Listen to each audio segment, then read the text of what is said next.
hoax. Kata yang tidak asing lagi di telinga masyarakat Indonesia saat ini.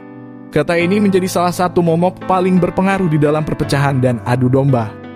Hoax biasa ditemukan di sosial media, televisi, bahkan dari mulut ke mulut. Banyak masyarakat yang tidak tahu mana fakta dan mana hoax yang beredar di dalam berita atau sosial media. Banyak alasan kenapa masyarakat sulit membedakannya.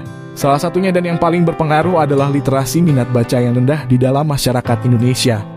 Untuk itu mari kita riset sejenak. Sudah menjadi rahasia umum, Indonesia adalah salah satu negara dengan tingkat literasi paling rendah di dunia. Menurut PISA tahun 2019, skor membaca Indonesia di peringkat 72 dari 77 negara, matematika di peringkat 72 dari 78 negara, dan sains di peringkat 70 dari 78 negara.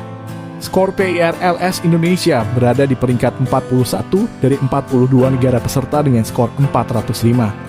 Data dari UNESCO menyebutkan minat baca di Indonesia sangat memprihatinkan. Hanya 0,001%, artinya dari 1.000 orang Indonesia cuma 1 orang yang rajin membaca.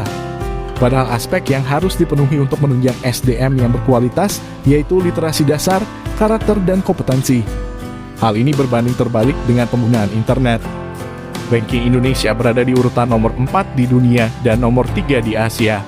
Membuat Indonesia di atas Jepang yang berada di posisi ke-6 di dunia dan 4 di Asia. Kita tahu Jepang lebih maju dalam hal teknologi dan lebih dulu dari Indonesia. Tetapi Jepang berada di 10 besar negara dengan literasi baca tulis terbaik di dunia.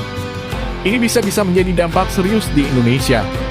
Dan bisa membuat Indonesia menjadi sasaran berita palsu lewat sosial media karena kita tidak siap dengan perkembangan teknologi yang sangat cepat. Ini bukan sekedar spekulasi semata, transisi budaya dari lisan ke tulisan masih dalam tahap proses. Kecenderungan mendapatkan informasi lisan masih lebih kuat daripada tulisan. Kecenderungan ini dapat dilihat dari kebiasaan menulis dan membaca, menyimak, serta berpikir kritis di kalangan masyarakat dinilai masih terlalu rendah.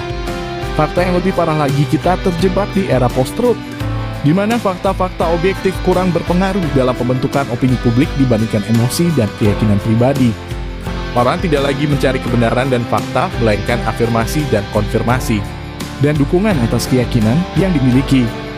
Contohnya, orang tidak peduli asal-usul berita, melainkan kepedulian mereka diarahkan ke keyakinan yang dimiliki, kecocokan apa yang mereka rasakan. Jika perasaan dan hati mereka merasa cocok oleh berita dan opini yang bias, menyerang, dan tendensius pada suatu kelompok, kebenaran tidak lagi penting. Kurangnya mengolah informasi termasuk dampak dari minimnya literasi baca tulis.